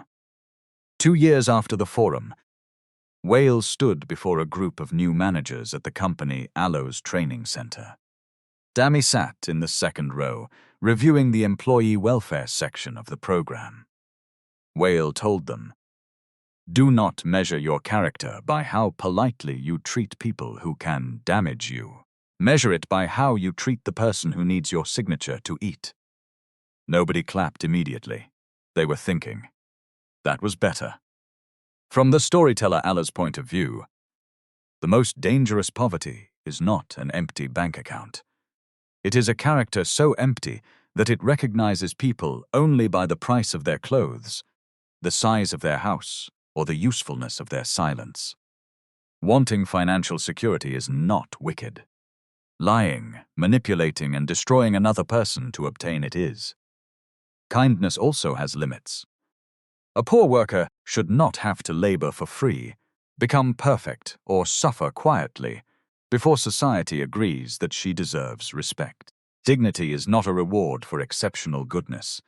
It belongs to every human being before accusation, before status, and before money enters the room. And whenever a powerful voice accuses someone with less power, pause.